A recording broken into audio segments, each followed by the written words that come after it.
everyone. This is Amit Goswami. I guess you know that. Quantum Spirituality is our newest book. Valentina is a medical doctor. I am, of course, a quantum physicist. Quantum physics gives us a very new approach to consciousness.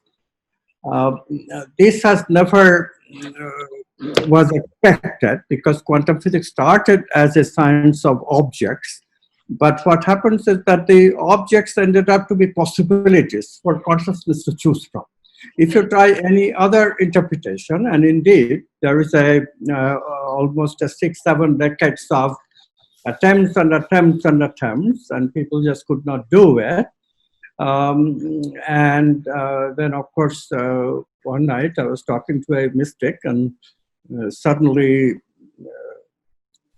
out of the arguments that I was having, popped out this quantum leap. That if we reverse the way we do science, instead of thinking that everything is object, including consciousness, if we allow the fact that consciousness has to be the ground of being, from which object and subject both arise, then quantum measurement problem is solved. We did not see the basis of what a measurement consists of. You always thought the measurement consists of possibilities that objects are becoming actuality upon measurement.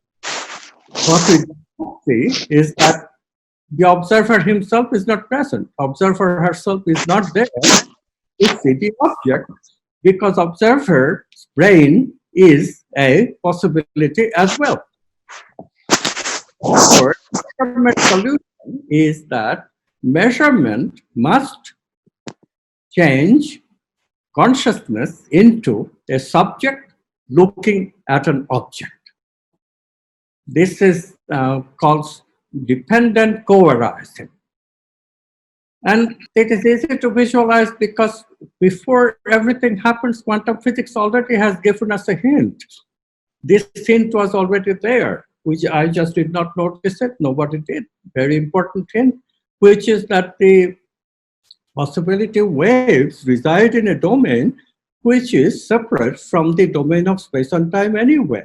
That hint came from Einstein, Podolsky, and Rosen, who in 1935, as early as that, pointed out that if two objects of possibility interact locally, coming close together, then they arrive at a state, very mysterious, they arrive at a state which is called correlation or entanglement, in which state they can communicate without exchanging signal.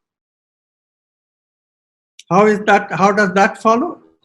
Of course, that doesn't follow. So Einstein, Podolsky, Rosen thought that this is a paradox. Quantum physics is just wrong, because how can there be communication without signal faster than the speed of light? It's not possible in space and time.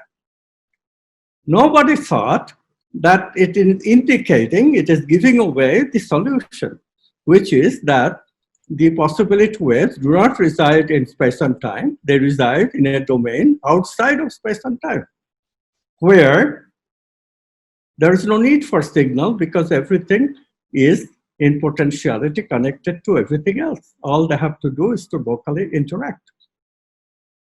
This simple thing, in all that came into my consciousness that evening, all of a sudden, that if consciousness is that oneness, that domain of potentiality, where everything is potentially interconnected with everything else, and consciousness is that glue, we call it non-locality now, then out of that consciousness, when measurement happens, that consciousness splits into a subject and an object. Subject through the brain, identifying with the brain, and the object is the object that the brain is looking at. The Geiger counter, electron measurement apparatus, and the electron. Photographic plate, that is imaging the electron and the electron. That's it. Rest of it, of course, still remain to be worked out, but that follows. For example, the brain has a what we now call a tangled hierarchical relationship between its perception apparatus and its memory apparatus, a detail that we don't need to get into in a short talk, and many other details. But the sum and substance of it was that unfolded before me, and now Valentina and others who are working with me with this idea are amazing. Because once you acknowledge that everything comes from consciousness, then science becomes very different. Science has always insisted that objects are material objects. But if consciousness is the ground of being, then of course non-material possibilities can also be entertained. Consciousness can hold not only material objects, but also non-material objects, which we experience all the time. Before the materialist prejudice came along, everybody thought that mind is different. Mind is not brain, mind is not matter. Everybody knew that vital energies exist. What do we feel except vital energies? It is materialism and working with materialist beliefs that we have done for 60 years made this kind of thinking difficult. And of course, for some of us, I was a man, don't forget, I never forget, who never thought of feeling very much, because I didn't. I was just used to thinking. It is my wife who brought into the fact that you don't feel with your heart, you don't say, I love you like you're feeling it. And that became a challenge for me. That's how I got into exploring feeling. So without women telling us, men are helpless creatures, completely blocked into thinking. And thinking does not lead very easily to this non-local consciousness. This is the simple story of human fallibility. So many people, most scientists, even today are like me, and it's a huge struggle to wake up to quantum spirituality. But it is spirituality because as soon as you have postulated that there is a domain outside of space and time, and as soon as you have recognized that this domain is consciousness and non-local, indeed everybody starts with that consciousness and therefore everybody is one, there is a oneness behind us, then it is just vintage spirituality that spiritual wisdom tradition are teaching us for millennia. This truth was discovered 7,000 years ago in India. And then it was discovered again and again and again in China, in Greece, in Middle East. Of course, the Middle Eastern genius who discovered it is Jesus the Christ, and his message spread it all over the world. But the message of Buddha, who was in India 500 years before Christ, his message also spread all over the world. And later another prophet came in Middle East named Muhammad. He also spread the message with a considerable number of followers.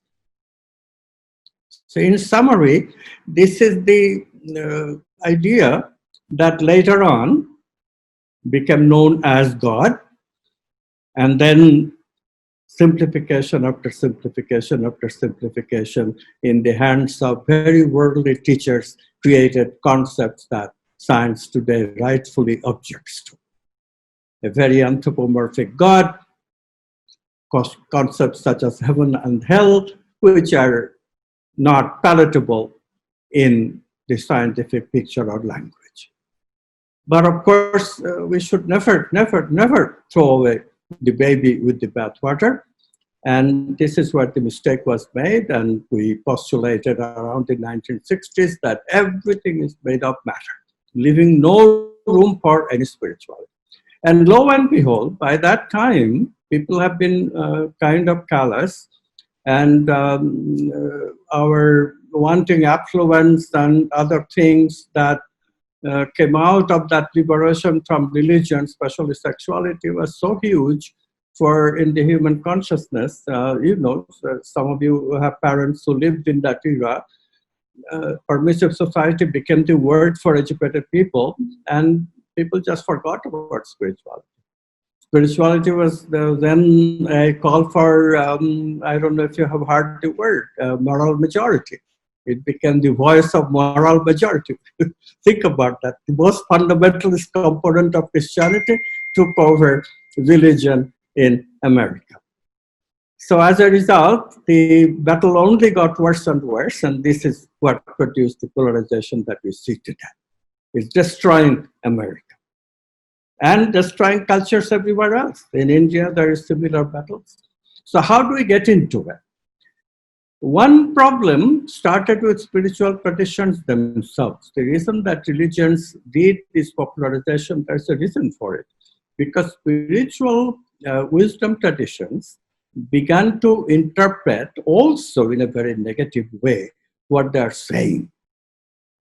More they had difficulty with the world, the more they said that the world is just illusion. Avoid the world.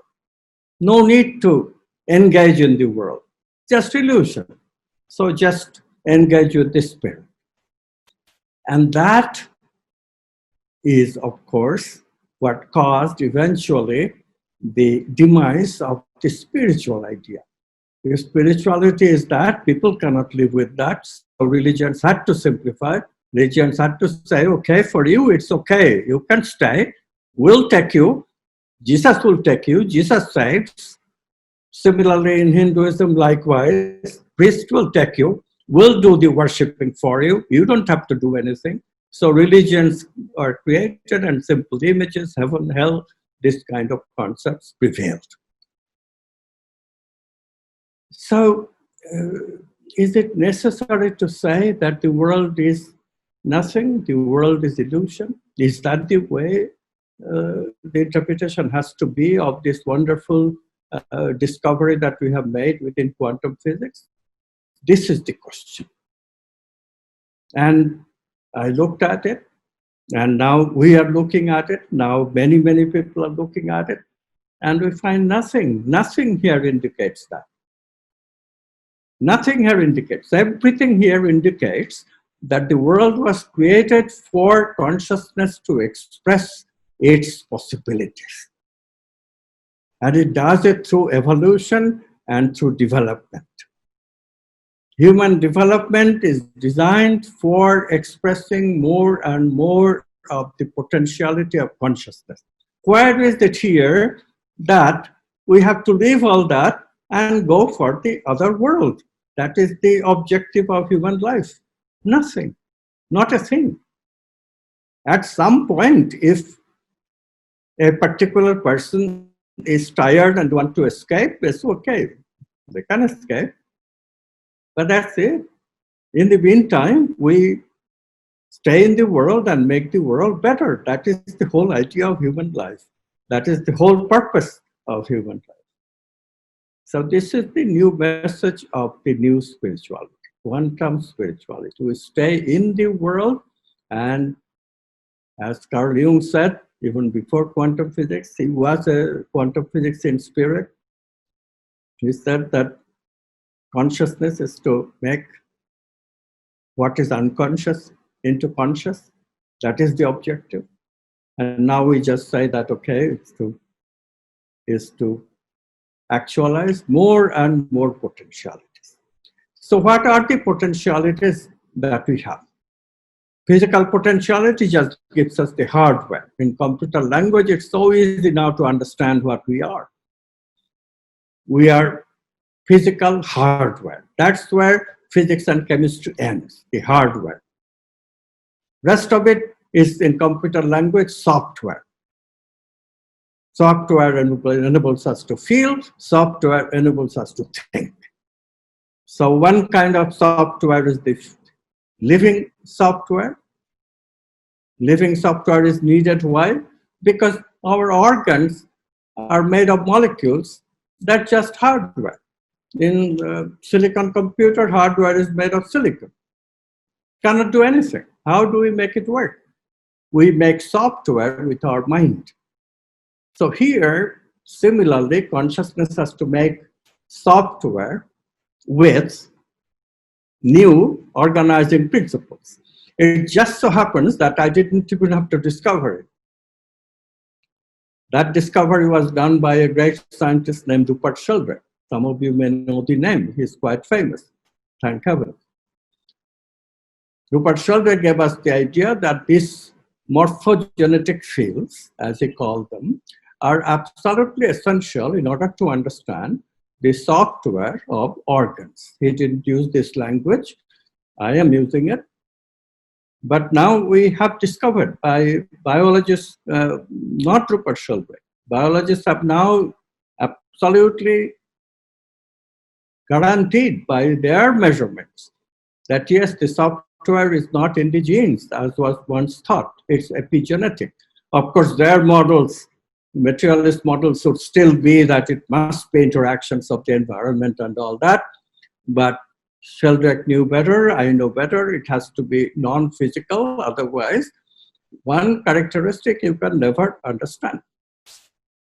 See, all of our organs, they're different parts of the body. A toe and the brain are so much separate, right? Okay, they are connected by nerves. But if a signal has to go through nerves from the toe into the brain, it takes time. What if a decision, a coordinated action is needed, which does not have that time? Especially when we are in the embryonic development, it happens all the time. We see before our eyes, today scientists can study it, how embryo develops from one cell to the many-celled body that we are. What do we find? We find that the coordinated movement is absolutely amazing. How every cell knows where it is in the body and does what it needs to do. So this question biologists themselves have asked. Lowenthal asked this question and marveled and marveled. How does the cell know? This is what Rupert was responding to. Cell knows because the fields that decides how the cell knows, that dictates what the cell has to do, are not physical. They are non-physical. They communicate without signals. They communicate without signals because they're connected via consciousness, which is non-local. That part Sheldrake was missing. I have added that in. So now, in effect, we have a scientific model for the software. Similarly, we have a scientific model for the mental software as well. Mind connects with the brain, the special organ for thinking. That special organ also has a self, neocortex. And all that now can be understood, is understood with quantum physics. So what does it say about spirituality? We have mind and vital, software. But then we all know, Jung discovered it in his study of personalities, that there are people who are neither processors of feeling, like at Jung's time, women folk generally processed by feelings, and men folk generally processed by thinking. So he had no difficulty in seeing that there are sensing people. You know, the scientists are mostly sensing people. Physical is most important. And then there are feeling people, most women, thinking people, most men. But he found another small group. They don't process either with thinking or feeling or sensing. They process by intuitions. So he had this fourfold classification. Now, you know, it turns out that in the olden days, in the Upanishads, in the Hindus, and the Kabbalah of the Jews, very old treatises, both of these treatises has these concepts already, that there is physical body, vital body, mental body, and then they talk about another body. What should we call it? In the West, we call it soul. In the East, various names. In Sanskrit, it's called Vijnanamaya Kosha. What should we call it?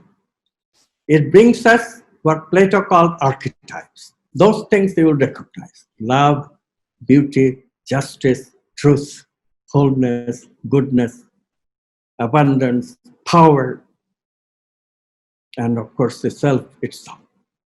9 archetypes that dominate the human civilization. Where did they come from?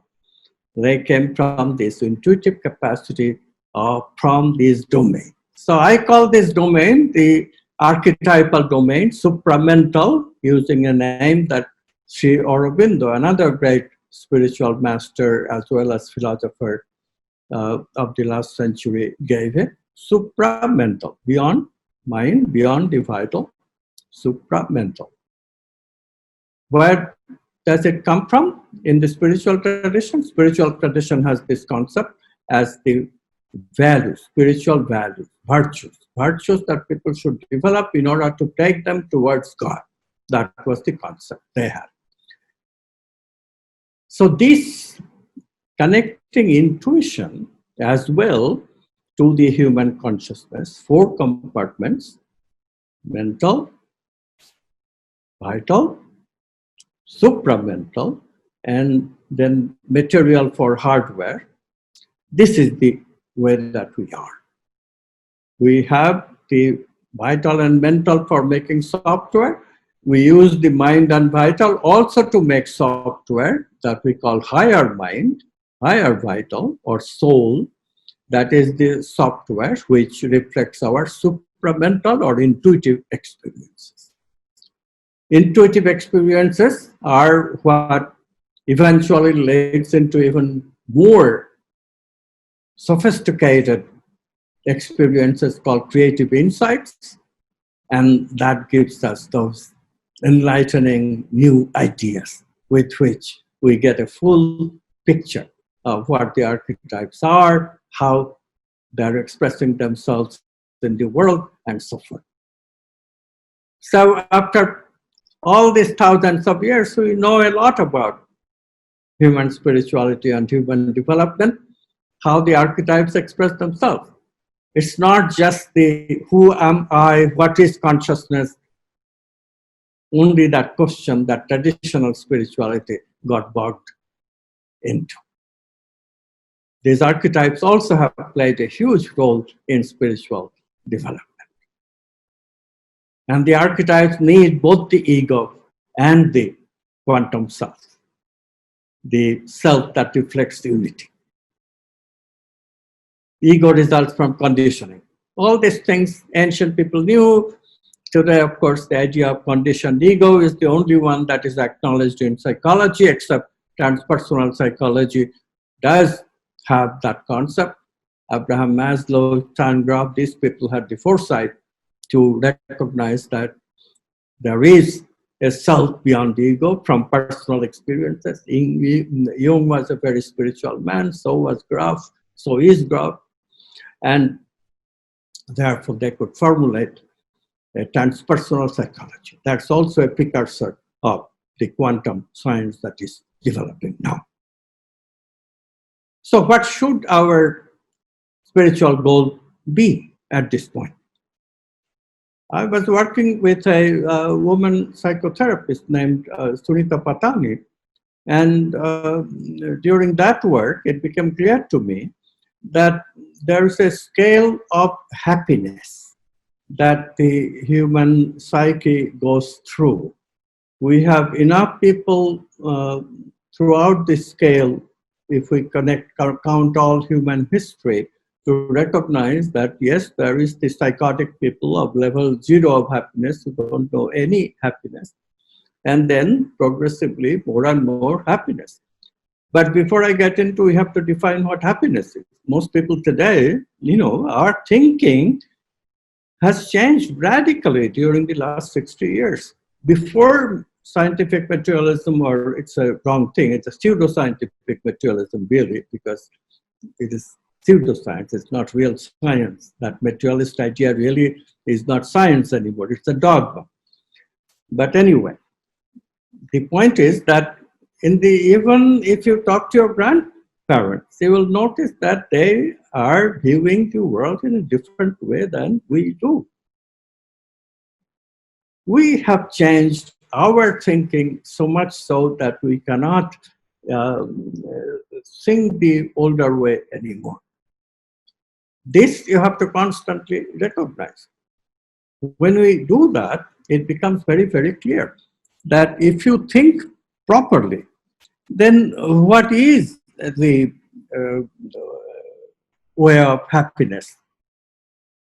It's not just the molecules. People have very happy lives when they get old and when there is no sex involved. There is no particular pleasure in eating anymore.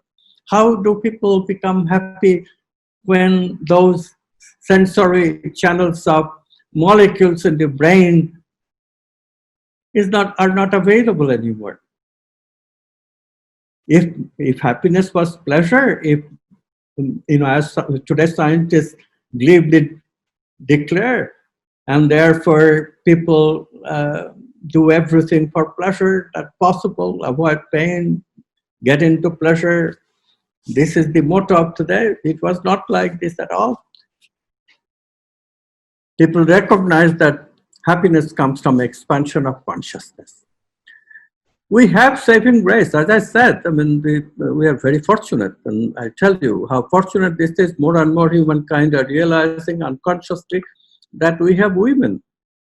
Of course, men are needed. I'm not going to suggest that intellectuality is not necessary. It is very necessary to give the world shape and form. We need thinking. We need words. We need language. We need sophisticated concepts. Yes, at some point we even need mathematics. Fortunately, not for most things, but a few things, technical things, we did mathematics. So it's the feeling world is not enough to express the world view. We do need thinking. But if women were not a constant reminder that feeling exists, heart exists beside the brain, we would be in very bad shape. But anyway, the design of the world obviously demands that half of humanity will always be aware of the heart. Half of humanity will have to do that because half of humanity have to bear children, and that, of course, is essential part of how humanity goes on and on and on. So all that is good, all that is part of the laws of the universe. Then how do we proceed? We proceed by integrating the male and the female. We have to bring both. Happiness in the female way of thinking is not molecules in the brain, but it's an expansion of consciousness. That's what heart does. If you get into the feeling in the heart, what you immediately notice that there is happiness, and the happiness is not coming because there are these molecules that we hear about, dopamine, endorphin, and all that good stuff. Oxytocin, that's another one, the sex hormone. But look, that's not where happiness is. It's not molecules of emotions. Even Candace Park, who coined this word, molecules of emotions, she changed her mind. Before her death, she accepted the fact that, yes, it is consciousness. It's not these molecules that brings us happiness. Expansion of consciousness. That's what happiness is. And people who are awakened to the heart, they know that by direct experience. Now I know that because I also have direct experience, and so I know it too. And many men know it. Thank God again. So therefore, if we define happiness this way, we can talk about a new way of thinking. How to increase the level of happiness. And spirituality becomes a progressive study, exploration of happiness. You make a quantum leap, psychosis, neurosis, that's still psychopathology, but now normal, That already, if you are into psychopathology, then to come to normal, you have to make a quantum. Healing, once you get into psychopathology, is not easy. It's a good thing that most of us are in the normal or supernormal category. It would be very difficult to get out of that 5% who are not in the normal category. So it's divine grace to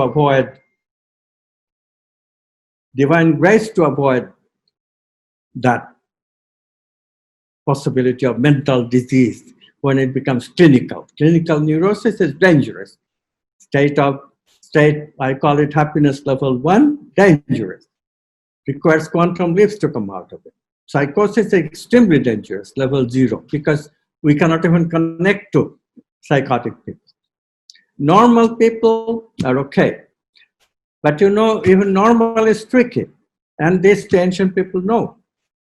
Ancient people knew it because that's why they insisted that people do some exercises that keeps the mind and the vital agile.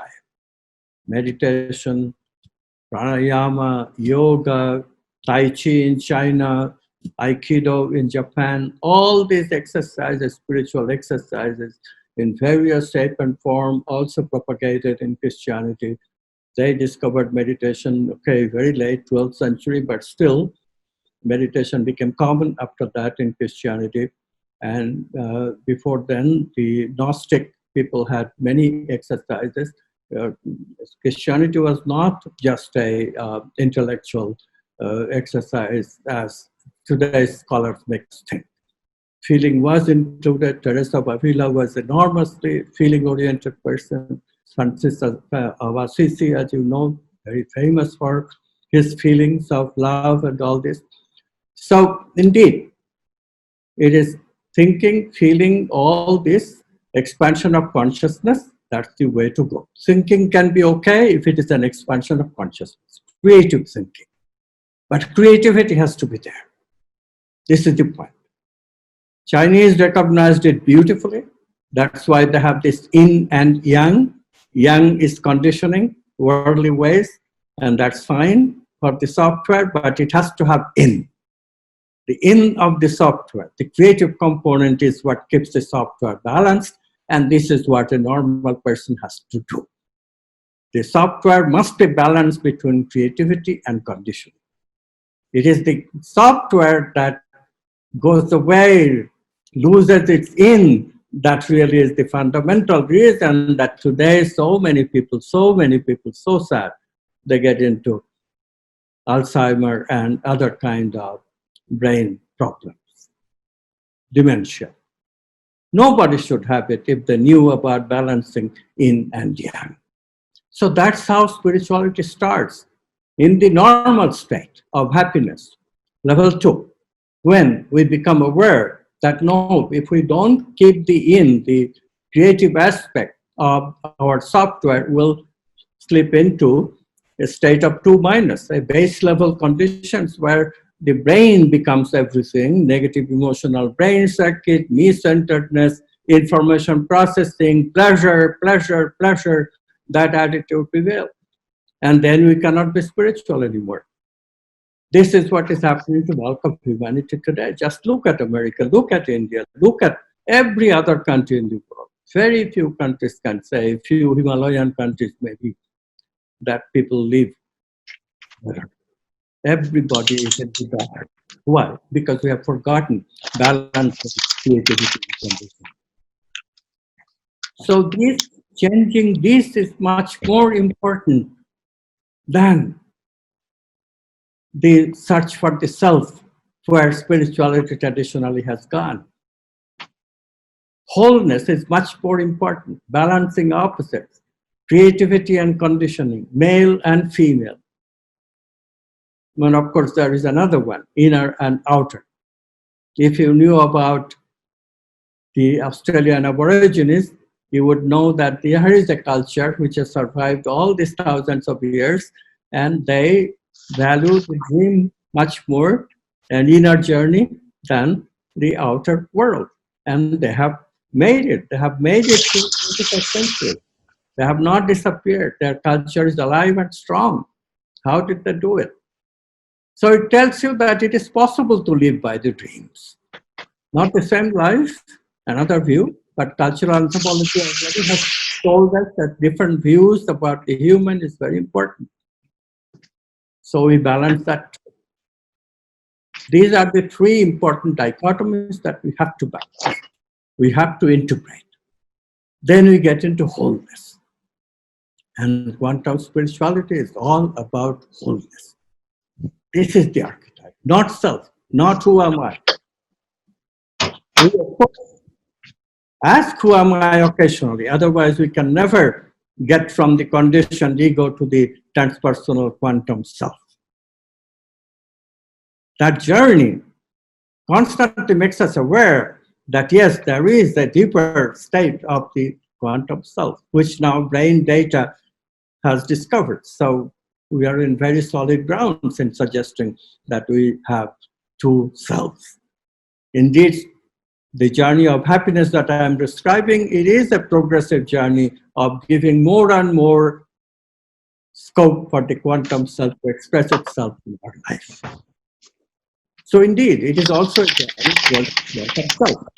It's a journey towards the heart, expansion, towards the quantum self ourselves. It's a journey towards integration, wholeness.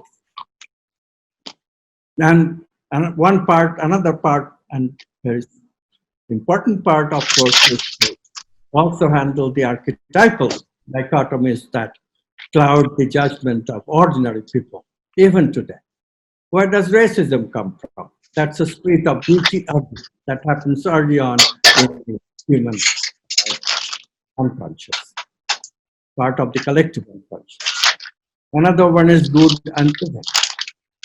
Look at the battle today that is going on. Today, between Democrats and Republicans, yesterday we called it good evil battle. So you cannot see it that way anymore because those labels don't apply, but you can see the basic point of that.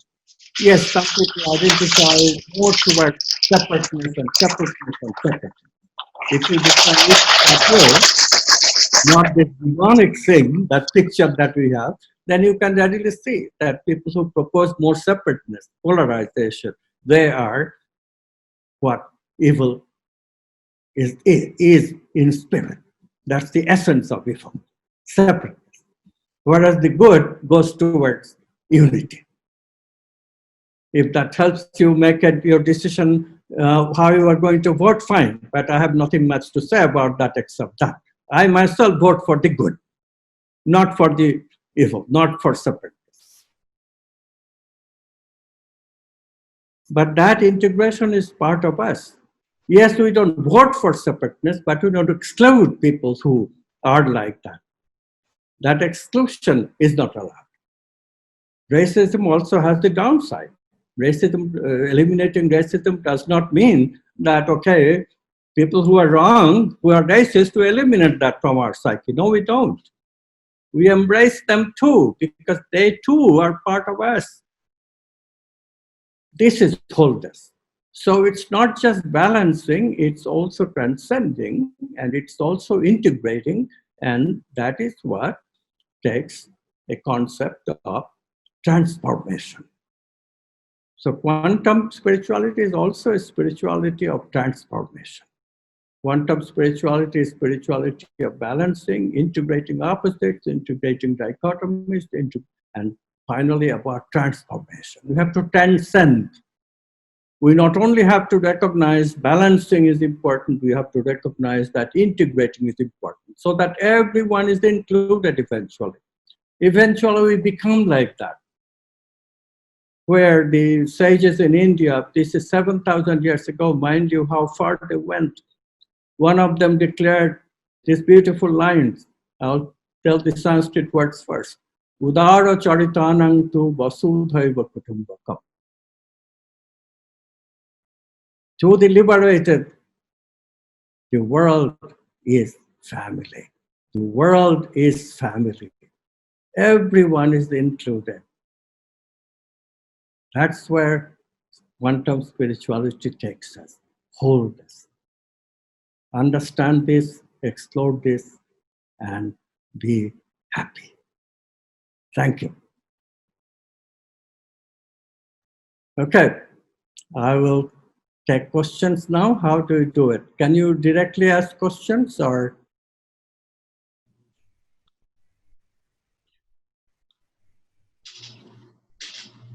anybody wants to ask questions? Dr. Goswami, I just want to let me mute my other phone.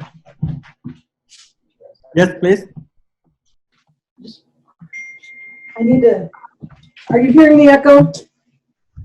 No. Wait. Well, before you ask, one more question. I was just reminded, one more comment.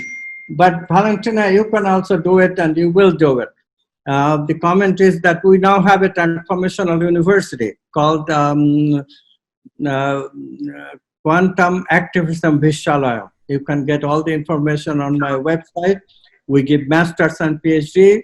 That is important to announce, because one question you should ask after all this talk about transformation is that where do we find such education? Not piecemeal, but complete education based on quantum science. So we have it. We have it now. We have already started. 1 year, first year has been almost completed by our students, and they are doing well. We have 30 students, half of them PhD, half of them into masters. And you are all very welcome. Anybody interested, please look up at my website, amitgoswami.org, AMITGOSWAMI.org. Sorry, I ran out of that idea, and now that I have shared it, you ask Valentina, she will also, she can elaborate much more because she is the Dean of Students. Okay, please. Sorry, I stopped you. No worries at all. I needed to sort out my audio here. I'm so appreciating all that you're saying. I came across your work many years ago and have really appreciated what you've been doing. And the emphasis on wholeness and integration and inclusion, it feels so good to hear from someone else besides myself. Particularly this idea that separateness being something, I would not call it evil, I would call it life disconnecting and unworkable. But this idea that we need to embrace those who are promoting separateness, because they are us also. They're, I would say, out picturing a part of us, and it's important not to think that we are not that also. Particularly the more stress and pressure we are under, the more we can become that as we get overwhelmed. One thing I would love to explore a little bit with you, my work centers on this idea that we are designed to thrive, and that happiness is what we feel when our life needs are being met, which include the physical needs of the body, but also things like play and creation and contributing to others, and of course, transformational consciousness. And when I hear you say, for you, happiness comes from the expansion of consciousness, what I think is, so when we're thriving and our our psychobiophysiological selves are really hitting on all cylinders, it makes perfect sense that the expansion of consciousness would be the next frontier beyond the physical and what's happening in ordinary reality.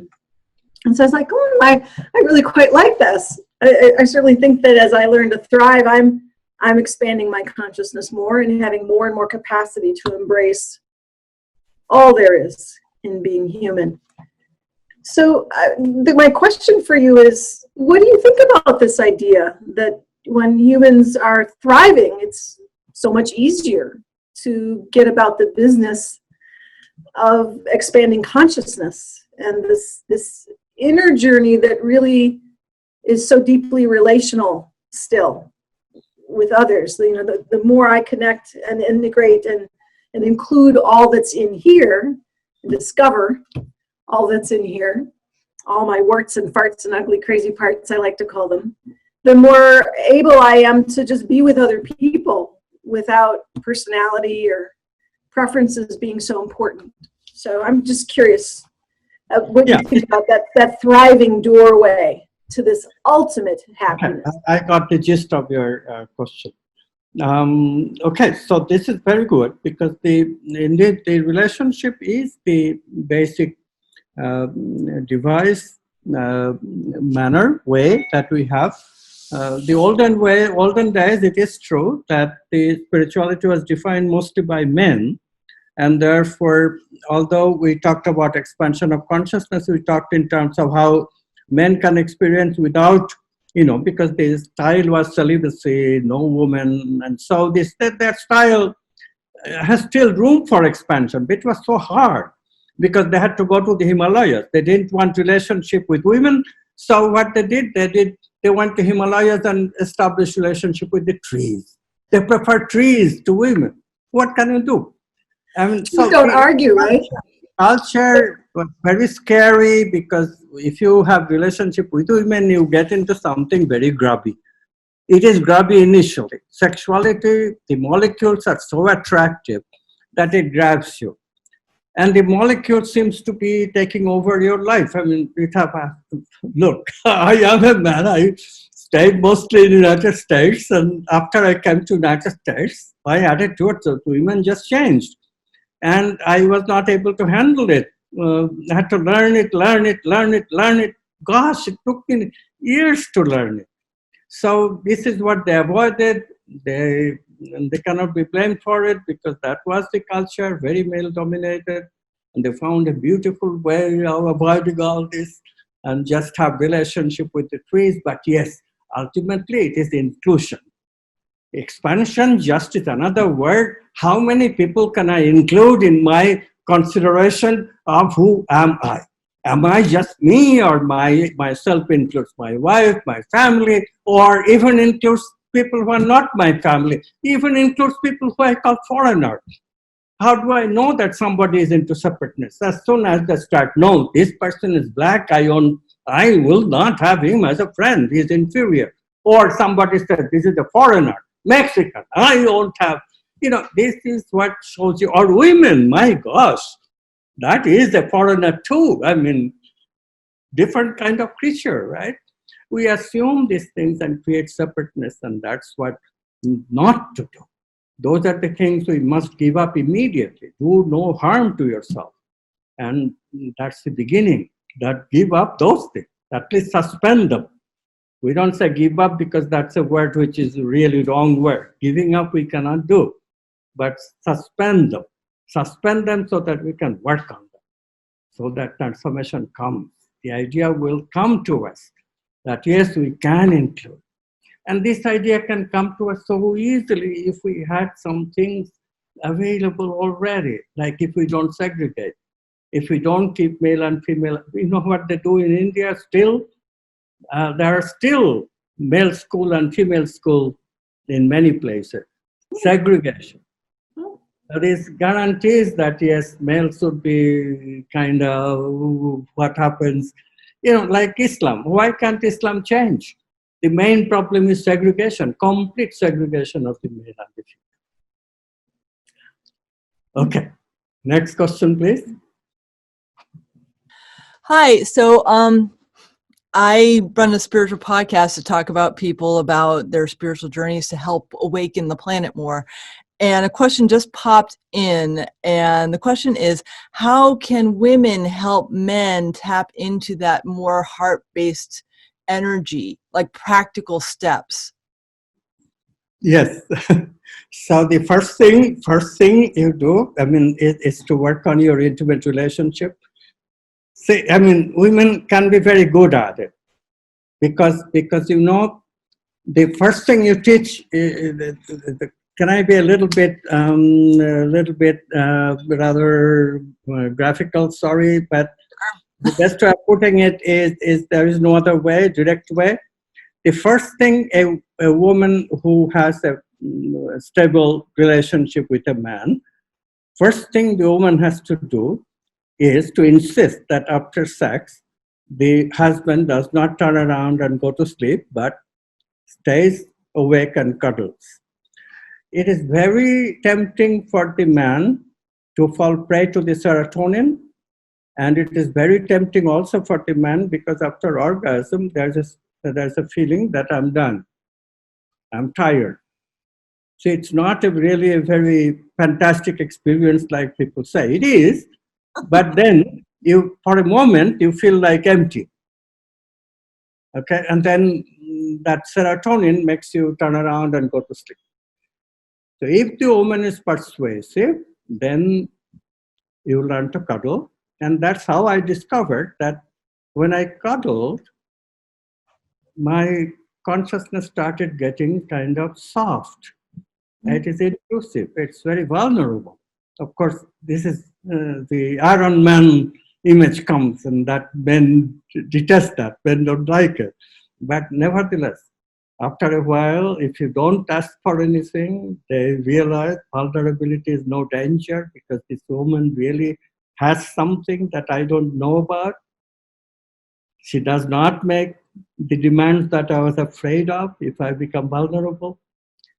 So they open up their heart gradually. In energy terms, the energy rises literally. Their energy is all locked up in the third chakra. I don't know if you know that language. Yes, I do. The navel. And now it rises to the heart, which is open for women. And they can learn to communicate to the heart. That's how changes came to me. Honestly, this is how it came. And so this is the availability for intimate relationships. For other relationships, it is harder. But the least a woman can do, is not to join the play of the men. And I'm so glad that women in America and many other countries are already doing it. You know, they're not playing the game of the men. Some are, but many are not.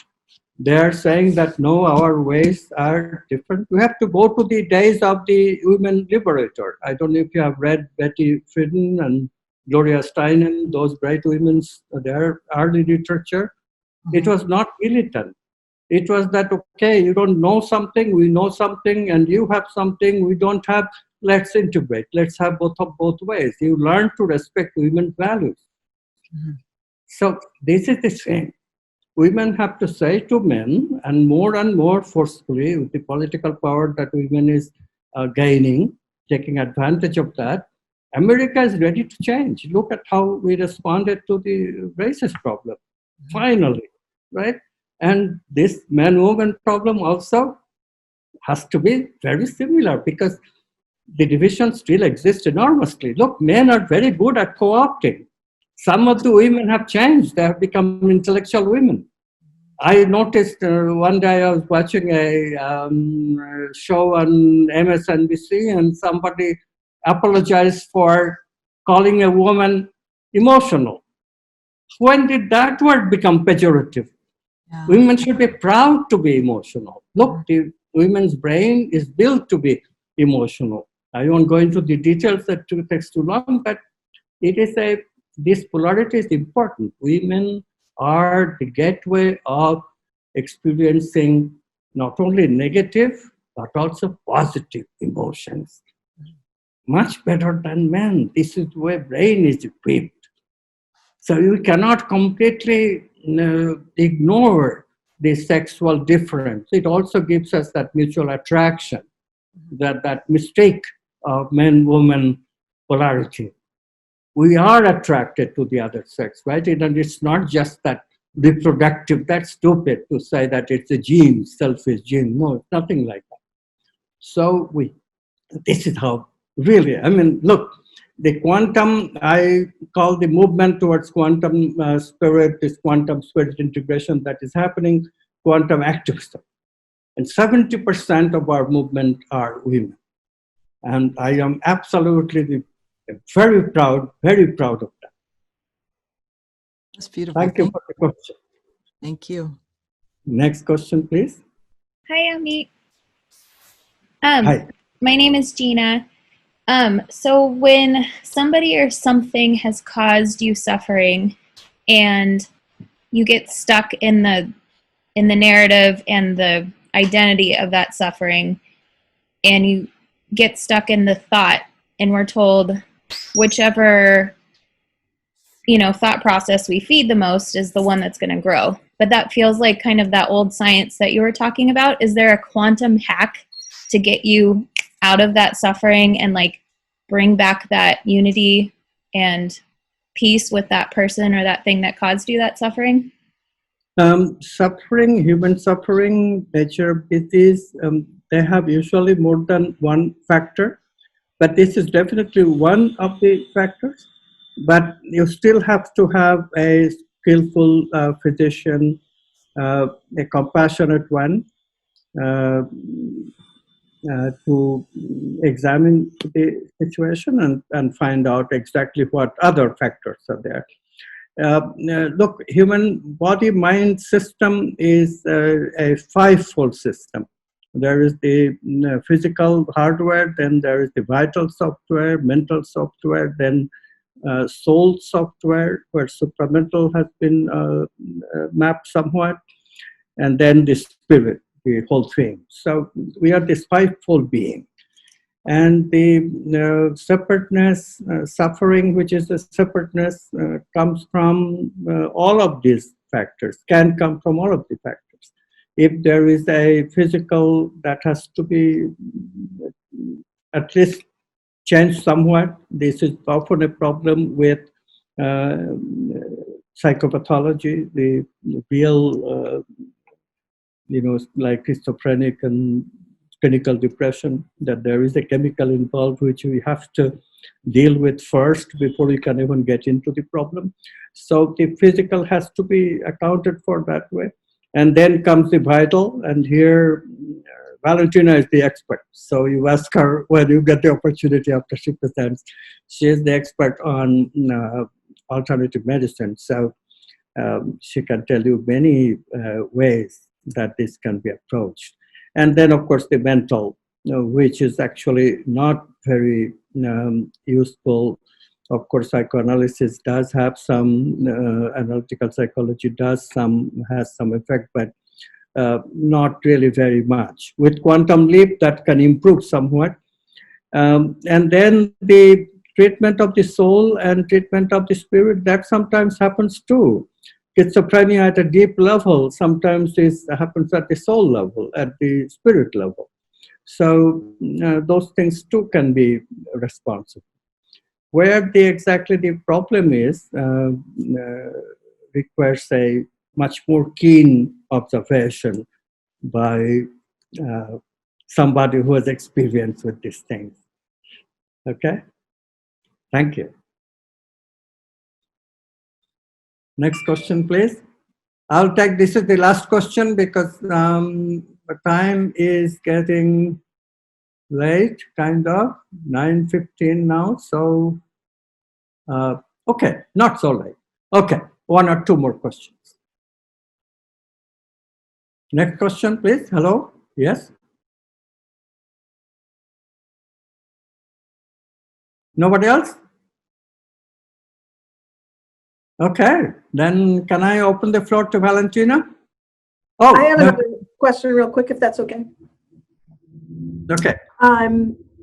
In this distinction of the differences between men and women, I'm quite intrigued by what you're saying about there being some fundamental differences in male and female brains, which, probably if anyone raised any children can see that there's some things that are just different coming out of the chute. But I've noticed that it seems, at least in the United States, we really brutalize our little boys around feelings, especially feelings they don't have control over. And the many men I've spoken to about this say, yeah, peers and even the women in their lives as they're growing up really teach them they better keep those feelings under pretty tight wraps from the very beginning. And so it seems to me that we train our men to be the Neanderthals that we complain about them being when we hit our teens and older years. And I don't think it's inherent to the degree that we see it being enacted because of how boys are raised and punished for being emotional beings. It seems to me that men under approximately 40 years have actually grown up a little bit differently, have a little bit more connection to their emotional selves. But it seems to me we can't really blame men for being so disconnected from this emotional feeling world, because we've trained them to be that way. And if we want to welcome them into this world of, kaleidoscope sensation and emotion, we really have to acknowledge what has happened to them, to have them be so shut down and be very tender. And even though it drives us completely bonkers, it really seems surprising how insensate they can be, how clueless. It's very painful for us women. I think we don't understand. So I'm just curious if that is a valuable and, to your mind, accurate explanation of also what's happening here. That it's not just that men aren't capable, it's that they're really socialized into not feeling and expressing emotion. Here's the thing. The men are capable. Men are capable because the heart has a self, and that self has to be awakened. The problem basically is it's not that men don't have the vital energies. They do. I do remember my early childhood. It's just that when the culture that you were in constantly telling you that the way to go ahead is to shove those emotions into your unconscious, and then you do better. The first thing I was taught when I came from India to America, when I was 26, the first thing I was told is that stop your emotional way, because I was much too emotional for the American physicist, completely non-emotional culture. And so I had to not only accept that, but actually imitate that. For a long time, it was just imitation, because I would feel the emotion still. I did not know how to suppress. Gradually, I learned how to suppress. So by the time I spent 10 years here, I was like anybody else, any other man. Iron Man, that's the right, Robert Bly had the right word. Iron Man, that's what we create. And that is a cultural creation. Don't blame men. The condition is completely different than that. Because I grew up in India, I know, and there are many other cultures. Here, the black culture is a different one. You will find black men, look, Cory Booker, very public man. How emotional he gets. How wonderful a man is that, right? But the others can too. Joe Biden cries. He is emotional. So it's not that they have to suppress. It's that the culture is like that. So men have to discover the value of emotion only through suffering. Only through suffering. This is sad. Women can change that. And as women more and more share the podium and join the transformational journey, and they become the teacher. For a long time, spiritual teacher has been just male, male, male. We need to change that. As soon as it comes to women, spiritual teaching becomes different. Awaken your heart. That's what Arundhati Ma, a great teacher in the last century, taught. Open your heart. Okay. Thank you very much. I must invite Valentina now to present, and she's a wonderful presenter, medical doctor, alternative medicine expert. What can I say? She herself has recognized and realized and embodied a lot of that wholeness. You will see. Valentina, are you ready? Yeah, I am. Right, thank you. Thank you, Professor Goswami. Hello, everybody. So I'm Valentina, and I'm a practicing physician specialized in family medicine, and I'm integrating this quantum integrative medicine with various systems of alternative medicine, such as acupuncture, Ayurveda, Indian medicine, and a few others in my practice. And I'm also teaching yoga meditation from more than 20 years. So kind of I'm blending this ancient healing and spiritual sciences with the quantum worldview. I'm very happy to be part of Amit's team. And this is the first book, which you heard about, Quantum Spirituality, which I'm happy to write with Amit. And there are 3 more coming on health, on neuroscience, and on education, if you're interested. And like Amit was saying at some point, so we already have now a university in India, which is offering now even the online courses, master and PhD. So I'll give you a link if you want in the end. But let me just continue the subjects which I heard that you talked about here. So you heard this word creativity, right? So I don't know how many of you are familiar with this term and actually what the quantum science has to say about that. Because for me, even if I was, again, like I said, more than 20 years into spirituality and truly, like I grew up in the family of doctors and priests mixed, but this rings a very strong bell because as also somebody here talked about repeatedly about the women and what's happening with the women capacity and power, because again, also I see here mostly we are women. And again, thank you also for the men, but still we are mostly women here. So we have to say that women really, we have endowed capacities, very, very special talents and potential, which also it's kind of, we are also open very much towards these higher intuitions. But what happens is that we don't follow through with that. And since, again, it was this question about the difference between men and women, I just want to start with a few of the differences, which again also underline the importance of having both men and women alive and well built, So when I speak about creativity, and I will also talk to you about the 7 I's that we describe in creativity. We speak about creativity, especially at the vital and the mental level, right? So the creativity takes courage, and it takes something that you assume. So you really want to grow, all right? And that again, of course, you will have to face all your shadows, but eventually, like when you have, there's really a science behind all this creativity. Probably you read, there's a book which Professor Goswami wrote, Quantum Creativity, which is a wonderful book. I recommend you all to read it. And but not just there, I will also give you briefly the steps. But again, it takes courage, okay, and to assume. It's about how to build a balanced character also. Think, feel, and intent.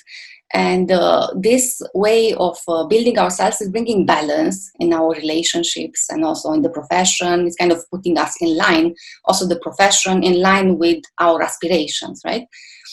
And it's also like we need to understand, first of all, what is that. And in order to get to commitment and to creativity, understanding, of course, is the basis for intent and manifestation. All right. So the quantum worldview is describing how the difference between how the brain and the body is very different for men and women. For example, when you think of the brain and how we process the emotions, and the midbrain, amygdala, you heard, about these terms. So kind of it's very interesting because how we connect, the women, we connect with these emotions towards the left hemispheres, and this is helping us express our emotions, Of course, if we express it too much continuously, we get to be anxious, right? But still we are expressing them.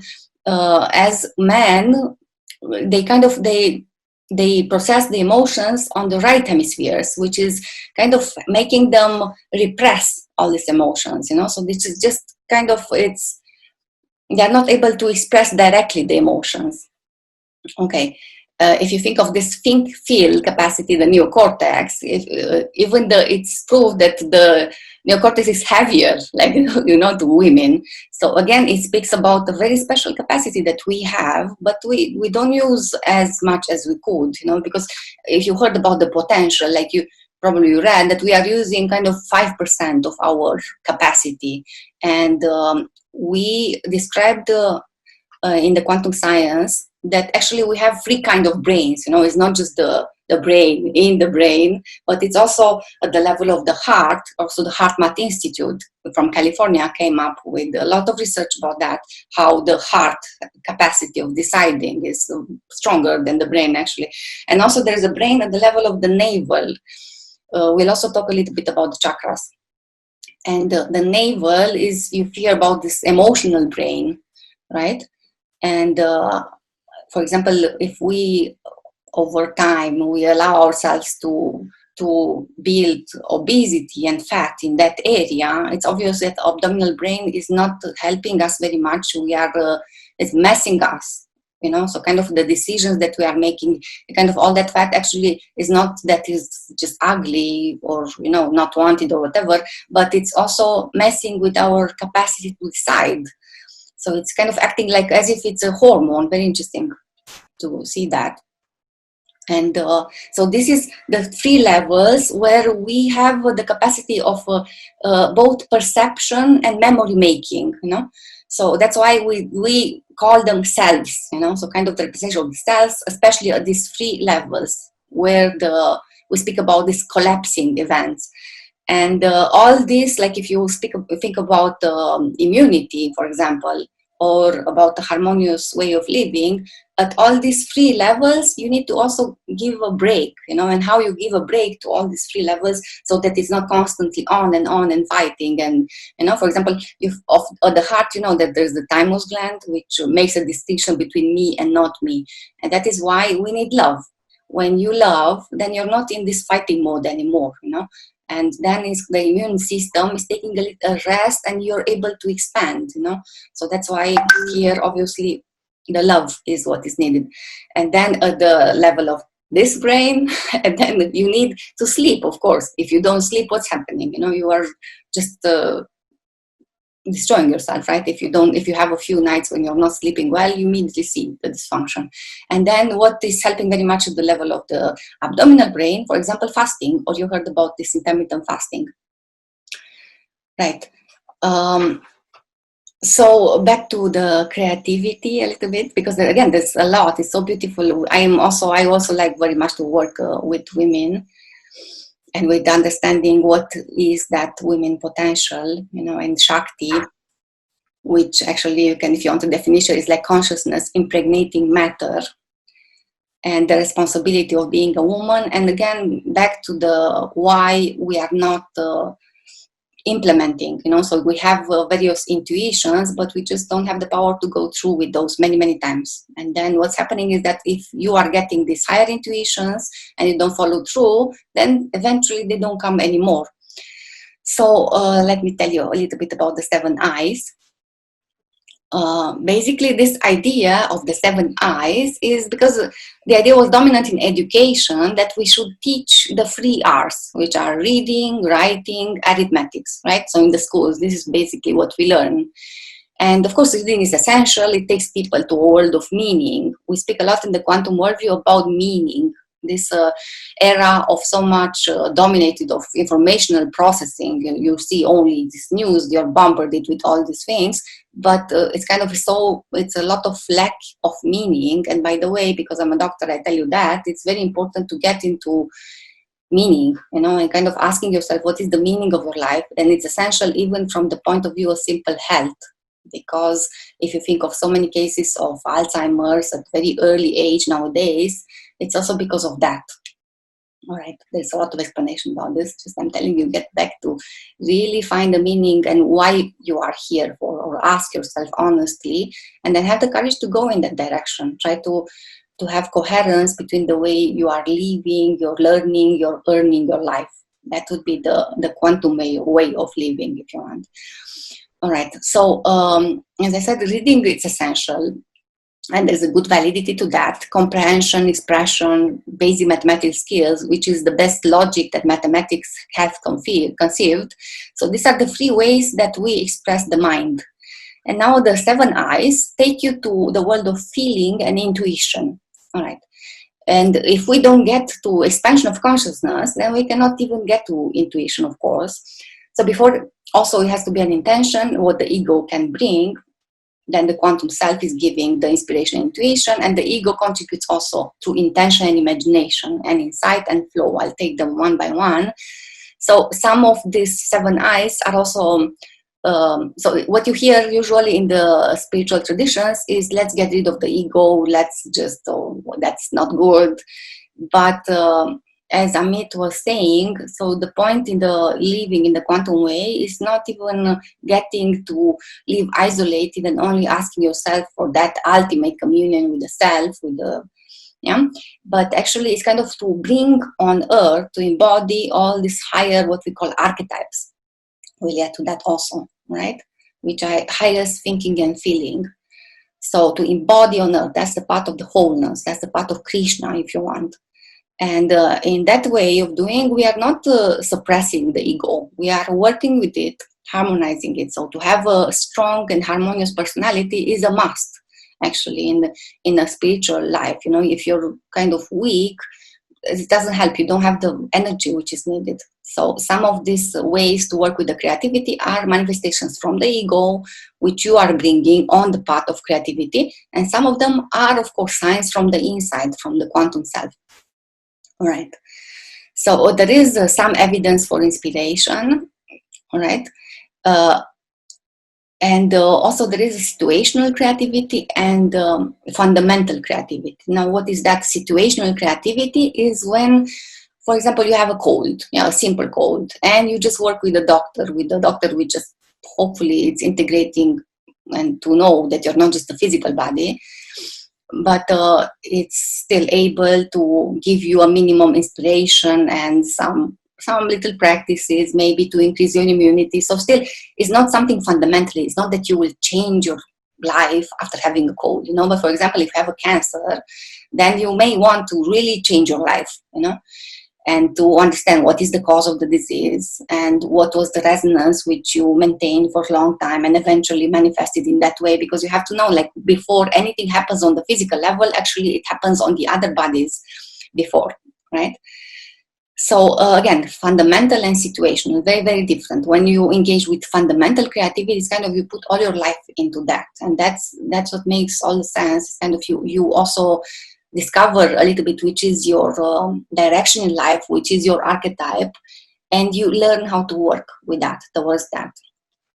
And again, what happens for many people which after, for example, they had a heart disease, are even grateful for that disease because that made them transform, right? So the first I is called inspiration. And actually this is what you need when you go to a teacher, when you go to a doctor, right? So it's because, again, we all have that potential, but what you need is this inspiration, is something which comes from a momentary falling into a quantum self-expansion, which comes without any reason whatsoever. Or it can arise, like I said, from a teacher. It comes from an expansion towards the quantum self. And it can come from a new meaning, from anything that takes you from the limited ego, which is in actually contracted, a state of contraction, towards the quantum self, towards expansion. It can be also a feeling, anything which makes you manifest suddenly spontaneous, yeah? All right. And for example, when you practice chanting Om, for example, or anything which is arousing the energy into your heart, right? So inspiration, you need inspiration to start something. And then the intention, then I have to say the intention is very, very important. So when you understand the intention, you can use this in absolutely anything you want, you know. So in prosperity, in health, in absolutely anything that you want to, if you understand the importance of intention and you know how to use a strong intent, it's kind of 70% of the action is done. But this is the problem, because we have all this monkey mind and we are changing what we want, like sometimes even in a few seconds, you know. So we want that, then we want that, then we want that, you know. So, and we think it's funny, but it's not, because when you realize, I mean, you have a little bit of stillness there in your mind, that capacity to focus and at the same time relax, and you realize that you can use this power of choice, you know, because otherwise you're not really choosing. It's a monkey choosing there. But if you choose that something is important for you and this is your intent, you know, let's say you want to be healthy, right? And then you have let's say you have a physical problem, something, you have a ankle problem, yeah? And then how to do, I tell you now that there are a few stages, and you can write down if you want, or you find them in the books. So the first step is to manifest the intent from where you are. So the intent is something which again, the intention is you manifest from the ego level, from where you are, honestly. I am here, I have this pain. So I need to heal this pain, So I honestly intend that I want to heal. All right. Why? Because of course I will feel better after that, and I will not be so cranky. I will be able to do my things, and I'll even be happy. Okay. And then this is the first step. So you just close your eyes, so you manifest honestly that, this is your intent. The second step is you intend that you intend that this will be for the greater good, So you will see how, let's not say necessarily an ankle, but for example, if you are turning from a depressed person into a happy person, how that will manifest in the society, and how eventually all the society will get infected, contagious by this happiness of yours, right? And you can turn in this way this all dominant negative emotional brain circuits into positive ones, which is something very important to do, because I don't know if you know, but the negative emotional brain circuits are built in, and in order to build the positive ones, we have to do a 5 times stronger work, So it's good to know that, and that's why the effort has to be there. So again, the second step, you manifest the same intent for the greater good. All right. So kind of you manifest that everybody's happy. All right. And then in the third stage, this is interesting, is you surrender even this intent, no matter how beautiful is that, you kind of give it to God, like as if you put it in the hands of God, or you say like, let this intent be in accordance with the movement of consciousness, right? So up to God's will, which means this is a step where you are opening towards a supramental leap even, because it's kind of, you also step back and you detach from that. It is very, very important.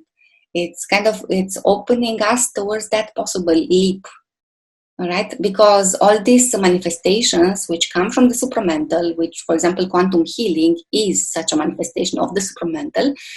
The supramental manifestation comes usually when you don't expect, So you're detaching, you're working in that direction, but also it's kind of, you are cleaning the window, you're putting up the shutters, but you cannot force the sun to come in, it's coming at the right time, when all the conditions are in place, all right? So in that step, it's very, very important. And then you remain silent. All right, so the intent is this. Get it, like if you really want to work seriously, even if you use the intent in the morning and in the evening, towards something, and you really continue to do that until that happens, no matter how much time it takes, that would be wonderful. All right, now the third eye is intuition. Of course, intuitions, which such as triggering supramental experiences. The supramental experiences, and this is the realm also of the archetypes, of the higher archetypes, intuitions. And then we say the fourth eye is called imagination, which is not just a mental imagination. So it's a focused imagination with the supramental, both mental and feeling and transcendence. So it's imagination on higher plane, visioning, spirit guides, angels. There are many methods, and actually what they do. So it's coming from the ego, also imagination. Of course, intuition is coming from the quantum self. Imagination, it's doing. We speak about this do, be, some are do, some are be. So it's something which you're doing, but you're doing still in a focused way with the supramental. Like I said, there are techniques, and they open you to perceive a realm that ordinarily we don't perceive, and that prevents us from creativity. All right, this is simply put. And then the next eye is incubation. Incubation, again, it's unconscious processing. It's a B thing. And this relaxation, of course, it's underrated a lot still today. We don't really understand what is real relaxation. And this is a big problem, because that's why we have so much crisis in the world, because we are just do like machines, and we don't take the time to really be. And so here we have exercises of relaxation, good to practice yoga nidra, if or anything mindfulness. You just become relaxed and aware. You can even scan your body, so this kind of preparation. You can also take walks in the nature and learn how to relax in that way, but still it's very deep. So incubation, it's like the bird sitting on the egg, all right? So incubation, it takes time. So that's why we say this do, be, wait. So you do and you be. You do and you're be, but again, do, be is not that easy how it sounds. But it takes the capacity to be really focused and also to understand and be able to really relax, right? So, and then we say the next I is the insight. It's a do-be-do thing, and you cannot practice that. Yeah, for example, of meditation, concentration, and subject meditation, and it's like you start with mindfulness and you focus on all that arises in the mind. Right, and the awareness phase is both subject and object. So anyway, it's awareness meditation if you know how to practice. And when it becomes choiceless, you just let it go. You let it continue until it kind of you go deep towards the quantum self. This is like a way of training yourself towards this insight. But when an insight comes, that is there. It's kind of the light strikes you, so it's very, very strong. It's even stronger than the intuition. It's as if the fog from your eyes is gone, suddenly, and you are facing the naked truth, so nobody can tell you otherwise, when you get even into intuitions. But when it's inside, then it's even stronger. All right. And then the thing is that after you get the insight, the point is to go towards the next eye, the seventh eye, which is the implementation. All right, and the manifestation phase. Right, so all these great discoveries that you hear is because the people there to go towards the implementation phase. Again, what we don't do as women, because we have a weak navel chakra usually, and also probably Ajna chakra, so we just don't dare to go to this stage. But also for inner creativity is kind of tricky. It's kind of, let's say, about love, and you want to love.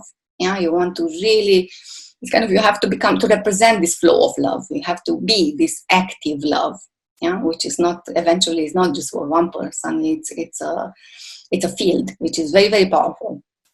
All right. So, do you have questions about this 7 eyes? Yes. Yes, please. Could you say what it is that women have a weaker thing of, that we have a harder time with implementation and manifestation? Yeah. Let me try to share to you something, because I don't know. You know about chakras? You know about chakras? I was nodding. Yes. Yeah, okay. I think I don't know if I can share. Okay, I don't know if I can share this thing. But anyway, the point is that we have 7 main chakras, right? And the third chakra is called Manipura chakra, is the navel area. Yeah, so in the navel area, yeah, you heard Amit talking about Rupert Sheldrake, the morphogenetic fields, and then Amit's contribution was very important about the lethargic fields, which you will find in this book description. It's about the function. And the thing is that here, this navel area is very much like, if you see men, how they act, how they live, they also breathe easily using also the abdominal area. If you see women, we are using mostly the clavicular and maybe the thorax area, which is kind of making, that's why we also have so much agitation. This is very, very important. Like if we have to learn, we have to teach ourselves, train ourselves seriously to just also engage the abdomen. Like for example, even now you can place your hand on the abdomen or even laying down and just really remember, like for me, it took so many years since the moment I learned about this until the moment I suddenly got it, because we don't have it, at least, I mean, if you grow up in a family which is very much helping you, kind of helping you become self-confident and so much, but usually we don't have that as women, we are not helped so much from the tradition, we just don't get it, the same self-confidence as the man is having natively. We are kind of lacking in this area. And again, when we say woman, we don't say the feminist movement, yeah? So that's not what I call woman. It's more than that, much more. And so it's not that we have to turn into man, but the thing is that in the moment we activate a little bit this level of our being, which is Manipura chakra, the abdominal brain, things change, really change, like truly changes. So here you can help yourself, like I said, with fasting, with anything, dynamic activities. There are also yoga poses, of course. But what you can do even now is to really learn to engage this area when you breathe. So simply also allow to, like when you inhale and also see that the abdomen is moving, right? So the diaphragm is going up. Learn to do that. Even simply doing that and simply moving also your attention in that area will change your life. All right. So this is something which will give you courage, the courage to act, the willpower, confidence, self-respect. Without that, it's kind of all these inferior energies, like from the Muladhara and Svadhisthana level, they don't have a chance to collapse. And that is why we are dominated by these inferior energies, and kind of you don't have the fire to act properly and to, right? And then, so this is the first thing, Manipura chakra is the first thing for a woman to learn, so that you can also be in your power. And then, of course, we have natively, we have a capacity related with Anahata chakra, with the heart chakra, but it doesn't mean that all the women have such a great capacity to love, like you see so many women, they are just into pain, or into emotions. This is not necessarily related with loving, right? But again, the moment you work on Manipura chakra, the things are changing. And then you go also towards loving yourself and forgiving yourself, forgiving others. It becomes like a way, becomes something which you are, not necessarily something that you do. And then we speak also about this wonderful capacity of compassion, which we have. Yeah, here is where you have in the Christian tradition, the cross, right? So it's kind of where the inferior meets the superior. So it's very, very important. And then, of course, we speak about the brain capacity, which also that usually very few people are using it well. And even so, like, for example, there are people which have this dynamized, this intellect, but it's not just that. Like, you can be still very hyperactive in your mind and in the same time very agitated and not integrated. So it takes integration, and again, just understanding how to use these 7 eyes, even the intent, is a big step. Any other question about the 7 eyes? Just thank you for sharing it. It's amazing. Thank you. So now I want to show you something. I want to show you the archetypes. If I can share my screen, I want to just show you the archetypes. Because the quantum science is describing 9 main archetypes, because I said about the intuitions and the supramental level of our being. Right, let me see, how do I share my screen? Share screen, advanced, non-participant, advanced sharing action. Okay, how do I do? If I knew. If you click on share screen, you should see the screens on your computer that you can choose from, and then just click on the one you want to share. It doesn't let me. Because I worked on this slide and with Amit, and it was beautiful because I chose various figures. Maybe I can. Whoever the host of the meeting is might need to give you permission. Yeah, I don't know. I started this meeting, so it's not working, I guess. But let me just tell you a few words about each of them. So like I said, discovering your archetype is highly important, really. Like if you don't want to get into Alzheimer, all right, and even other things, start thinking about what is your dharma, right? What is that what you're here for? What are your real qualities? Like have your own place. Everybody's like we are in a symphony. We are not competitive with each other. We should not be. This is destructive only. Everybody's like you have this violin. Sometimes it's playing. Sometimes it's in an orchestra. So you have to discover which is your role and have the courage to fulfill it. Life is not so long. So. And we say that we are having 1 or 2 dominant archetypes. Many times we forget what is this dharma, what is our mission in life. We kind of forget it because we are so much into the material thinking, so much in the do, be, to know. So we're not so much in touch with our hearts, or also we lost the contact when we were small as children. So kind of There are some ways to learn how to discover which is that, but eventually the point is again to learn to live, learn, and earn your life in a way that it's in the direction of fulfilling your archetype, you know. So kind of in that way, when you are working, you don't feel that you're doing a job, you know. You are, as a doctor, for me, like when I have the wholeness archetype, when a person comes to me, I'm also healing myself with that person. And many times it's very interesting, like as a doctor, if you're practicing the truth archetype as well, then you will truly see, like it's kind of a mirror of yourself. Many times the same patient, like comes 10 patients with the same problem, then of course I'm looking at myself, what is there, you know. All right, there's also this Ho'oponopono technique, which is working in the same way, you know, Ho'oponopono, I hope. And if not, just Google what is Ho'oponopono, because that you can use also for yourself. So in that way, again, when we are in direction of our archetype, then our job, when we understand that is part of our dharma and we use creativity, can become such a fulfilling way of living. All right. So the first archetype, which we said, is the truth. The truth, which is an absolute archetype, it never changes. It speaks for itself. For example, teachers, right? So it's a lot to talk about all of them. I'm just giving you some ideas, yeah? Because now I cannot share the screen and the figures. So truth is the first one. Yeah, if the truth is very, like kind of these archetypes, you think of them if something is very, very important for you, that you have it, or you are crying because you don't have it. Yeah, so both things, you know. All right, truth. Then the next one is love, of course, which is not just the facets of love, right? It cannot be appreciated by thought alone. Of course, love, it's a lot to talk about love. It's all this like romantic, compassionate, unconditional. So love, if you are, love is your archetype, then you know, it's kind of like you're on dying bed and you're thinking back what was so important that you lived and died for, you know? So think of that, like when you think of an archetype, what made all the sense that you lived in this world and also left some traces, all right? Then the next one is goodness.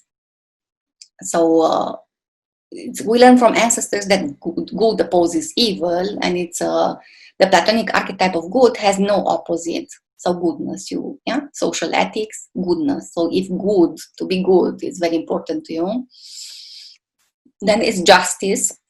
Justice is everyone about the fact that everyone should have the opportunity to explore and fulfill the human potential, right? All this fairness. So if justice is running in your blood, all right, then beauty, which is, for example, if you're an artist, then you know it's beauty, and but it's more than that. It's the beauty actually lies in the eyes of the beholder, and this capacity, like beauty, is also very, very healing, actually. So when you are able to look into a person's eyes and you can see the beauty beyond easily, you know? So, but you know when beauty is important or not for you, but again, that beauty which refers to the ultimate beauty, especially. Wholeness, like I said, is related with the archetype of, with the health profession, yeah?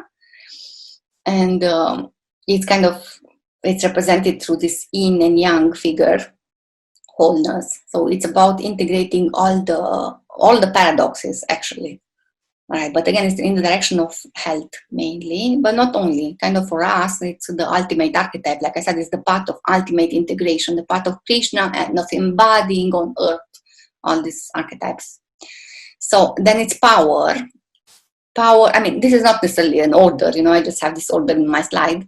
So the archetype of power, you see all these politicians nowadays, yeah? It doesn't mean they are harmonious, obviously. I don't know which of the politicians is harmonious, because when this power is your archetype, it's also for tantrics, the archetypes, but it is to be approached only after one is opening his heart, right? And it's able to use power in order to empower others, right? And it has to be in line with the movement of consciousness. Now tell me who is doing that from our politicians, you know? So this is the way to use this power archetype, which is very, very important, but hard to approach. And the thing is that if you get lost in this realm of power, you can get lost forever in that life, because it's kind of empowering the ego only. And then it's very hard to come out of this dominance of the ego. And another archetype, which is again, kind of, if you want the scale, this is, I had to start with this, like the power and abundance, they are on the lower scale, and then you go towards these higher ones. But abundance is there. So abundance, when you think of wealth, it's okay. So if you are a business person, and you think a lot about money, of not having money or having money, it's okay. Everything is fine. Just you have to understand that abundance, when we work with that, it should not be attracted only on the material level, but as well in the subtle dimension of our experiences. So it means that if abundance is yours, then you manifest the intent for abundance at all the levels, not just having the money, but also having the confidence, having the love in your life, having creativity, like kind of really living an abundant life for us and for the others, as we learn with the intent. And then the last one is the self, the true nature of the I. The quantum self is described like fluid. Actually, is no description to that. And the Buddhists call it no self.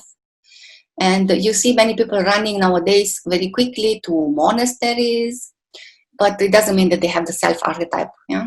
Many times people do that because they are just afraid of life, because somebody disappointed them, because somebody left them, and kind of you remain in this state of victim, and you're not fulfilled with this way, actually. So when it's the self archetype, it's kind of the ultimate call. You should live it kind of to the end of life. In the same time, like Amit said, kind of still keep it there. It should be something which should inspire and create an aspiration in our hearts. Aspiration comes from the hearts. Okay, motivation comes from the belly, yeah, but aspiration comes from the heart, and this is also fueled by the self, actually. And so kind of we should engage this archetype fully towards the latest stages in our life. And that's when you will feel this call of the self, which is very, very much fulfilling. Like you hear these experiences of the Carmelites nuns when they really a state of ecstasy of communion with God or Jesus, So that's the call of the quantum self, right? Of course, everything is very complex, and we also have the cosmic powers in the Hindu traditions, and one of them is called Dhumavati. I'm not going into this now, but all of these archetypes are like worlds, worlds, and again, it's just words about our potential, because we have this in potential. We have all this, like we are sitting on the mine of diamonds, and we are one, but this is just a potential. We need to actualize the potential. Also in a relationship, we speak of we are one, but we are not so much one. You have to actualize daily this active love in the relationship. You need to make that relation alive and yourself together with that. All right. So now you have questions about this.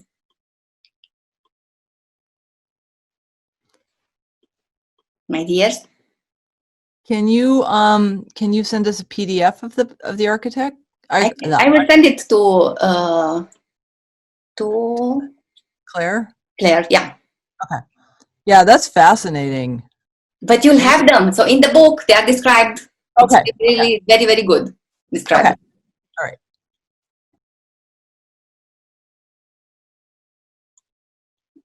Okay. I hear you say that it's a hierarchy.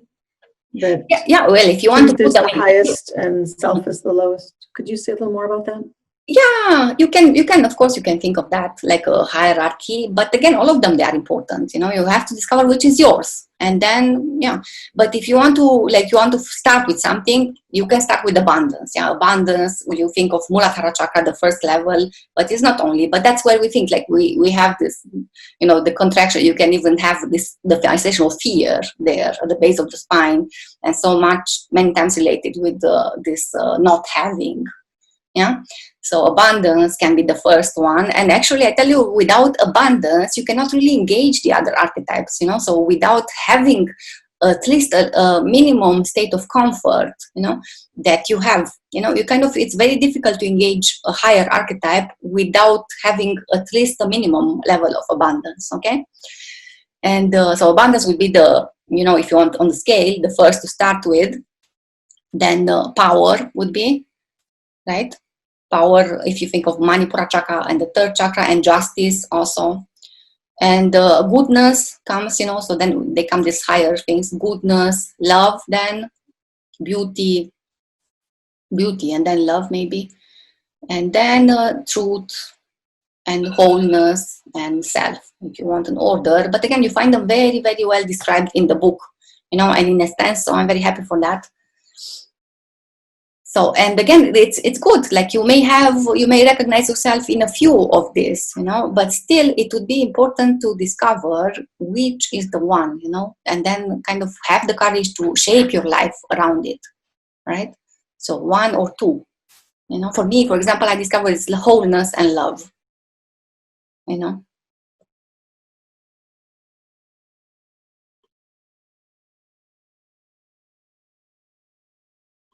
Yes, my dears. Any other question?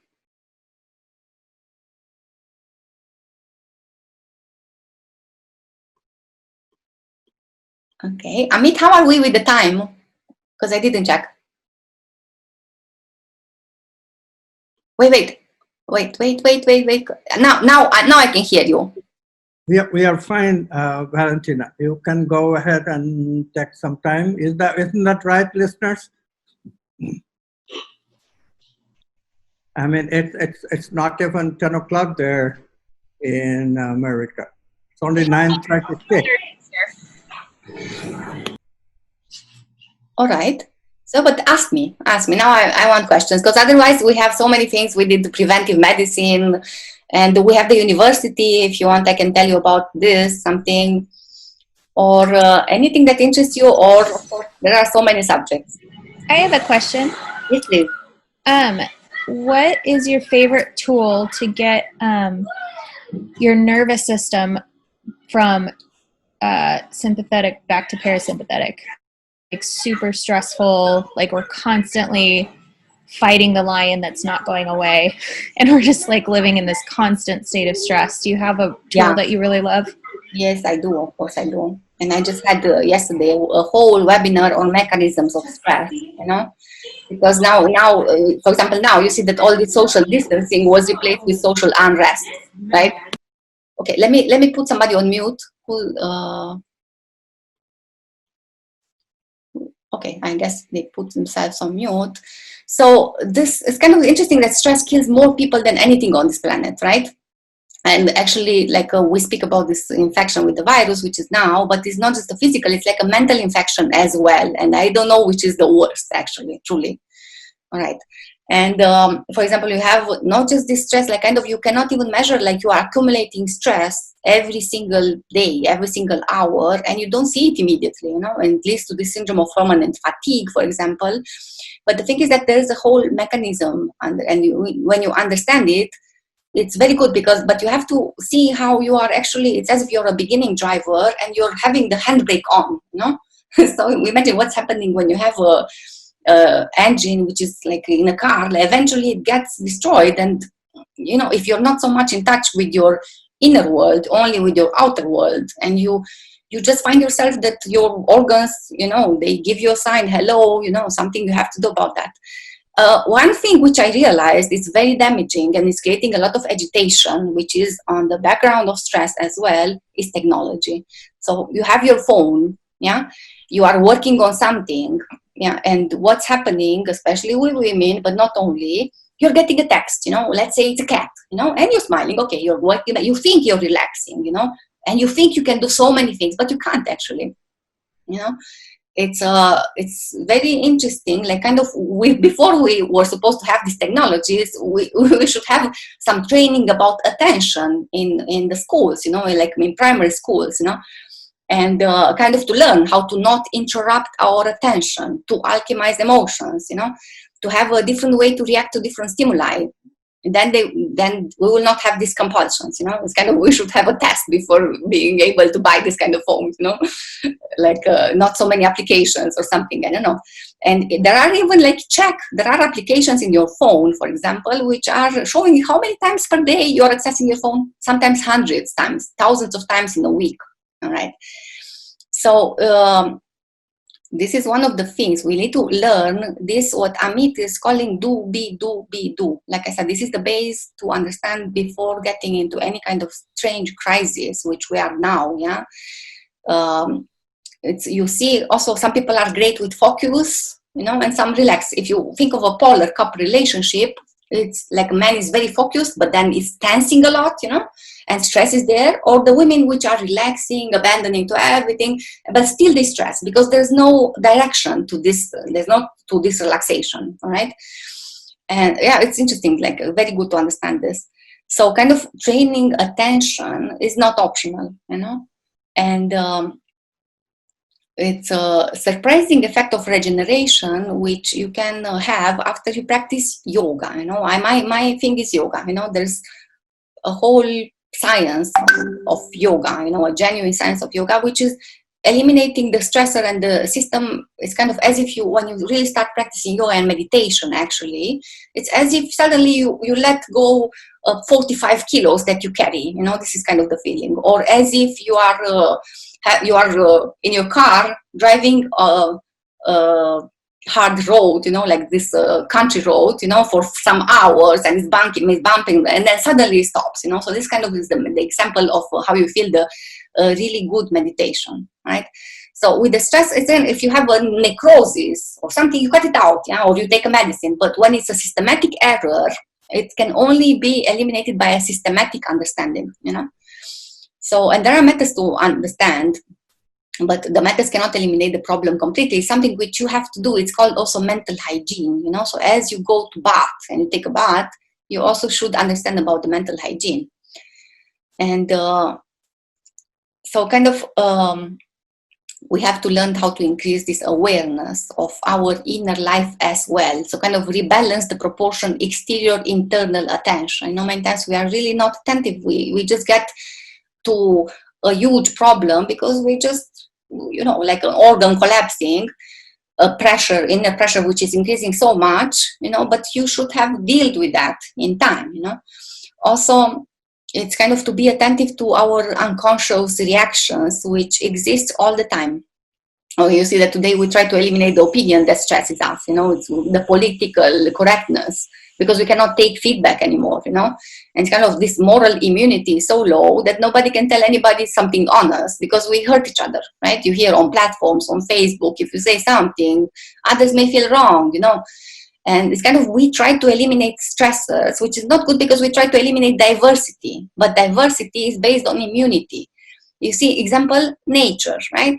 So nature, if you want simple things, it would have created a few species, some minerals, some flowers, compatible with each other, and that's it. But we have on the planet an enormous diversity, and the species are immune, and you can have bacteria, viruses, opinions, whatever, So we have a built-in immune system, and together with the increasing of the stress, you also see the diversity in nature diminishes, and the species are disappearing.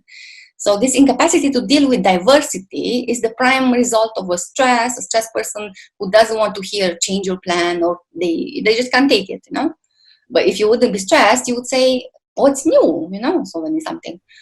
All right, so I'll give you just briefly some tips, So in working with stress, first is to become aware of kind of learn to do. I'm working with my patients and with students and everybody, doing this method of journal. You cannot go around that. So the introspection is very much needed. You have to make a journal and watch your patterns, and also write next to it how you would want it to be actually, right? So kind of watch yourself, not criticizing, but simply witness that.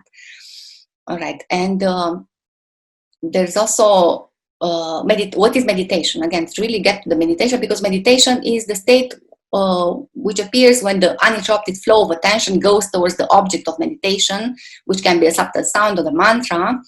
And this is the definition given by Patanjali, a great sage. And training attention is necessary. It's like breathing, before, like I said, before getting into choice, you need to train attention and mental hygiene, which again, like I said, it's when you do something, you don't cultivate the attitude of not getting interrupted all the time, because all this create an immense stress level in our life.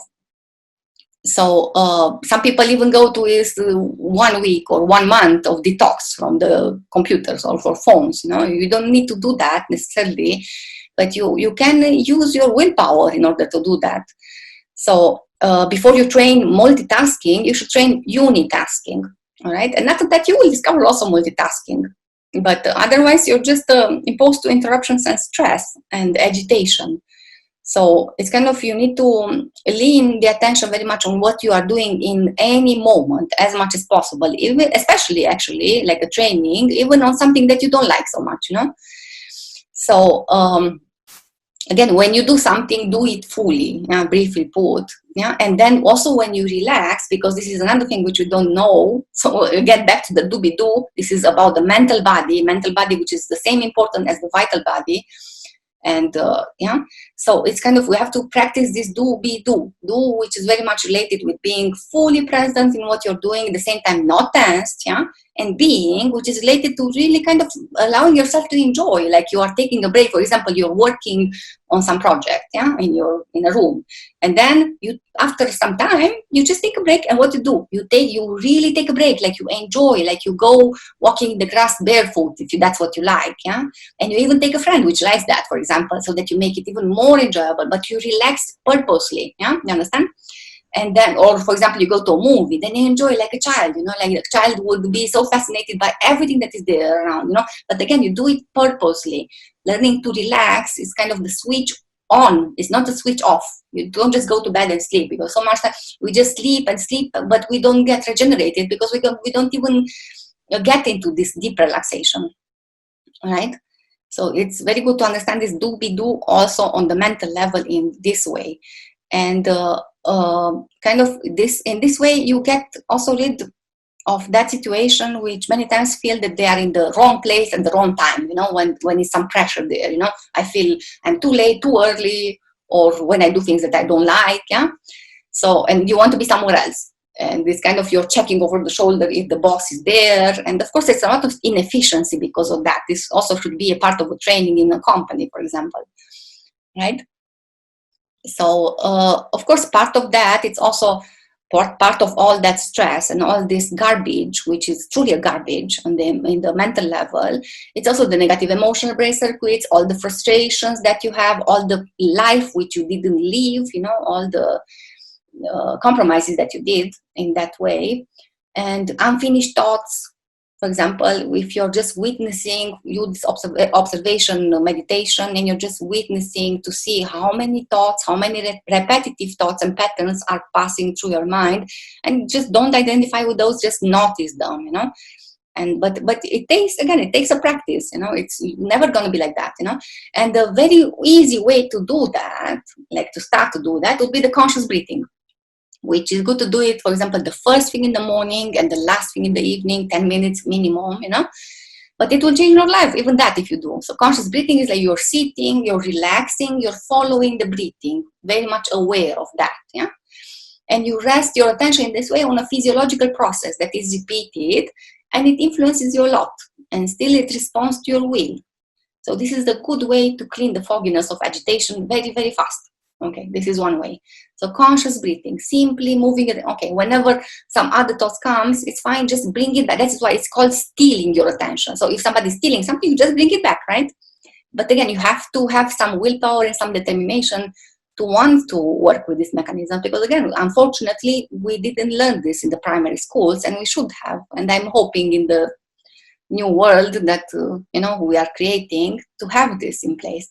Another very pleasant way, if you have a couple relationship, would be simply conscious touch, slow caresses with love, you know.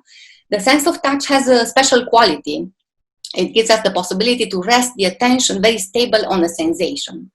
So you do this gesture nicely and calmly, full attentive to your lover, and this can induce rapidly a state of stillness inside of us, like a trance state. You know, so now I gave you some tricks. I hope you can use them, because it's very important. Thank you so much. Welcome.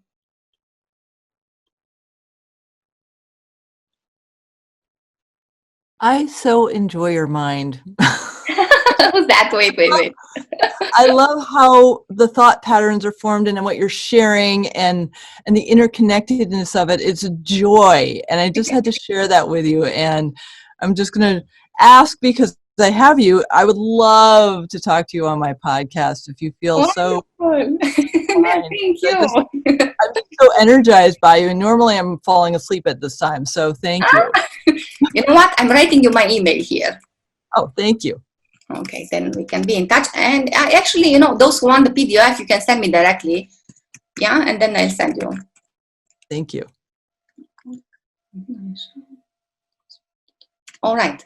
And the university, if you're interested, I'm telling you now. So we have this university in Jaipur in India. It's a 2 years master program. So it's for the first time you have this kind of university, which is theory, practices, everything you want. It's a very strong combination of science and spirituality. You know, the quantum science is the bridge between these two. Yeah, science and spirituality. And yeah, it's great. Like we see the second batch already, and the transformation that we see in the students, it's really, really fulfilling, you know, because it's kind of like on each of them, we can see how it's going, you know, and together with them also we are learning, you know, and yeah. So we have this, it's a 2 years master program, which now it will be online. And let's see, usually we have proximity also, because the value of the proximity is big, you know, great. And the group work, we didn't speak about all this non-locality, discontinuity, and tangle hierarchy, but these are extremely strong tools, you know. So we have this, we can experience that in groups, non-locality when we do meditations, and we have groups of meditation also. You can write me if you want to join the groups, which are for everybody in many parts of the world in a few languages. But we also have the university, which is so beautiful. I'm so happy that Amit now created this university. And we also offer the PhD. So for people which have already some great studies, you know, it's the PhD for 3 to 5 years there. So this is a new journey we embarked on, which you are very much welcome if you're interested. So if you have other questions or comments, because if not, I think the time is coming. Claire? Hello? Sorry, forgot to unmute. If anyone has questions for Dr. Goswami or Valentina, we still have about 8 minutes. Otherwise, we can call it a night, but feel free to ask some more questions. Or maybe we covered it.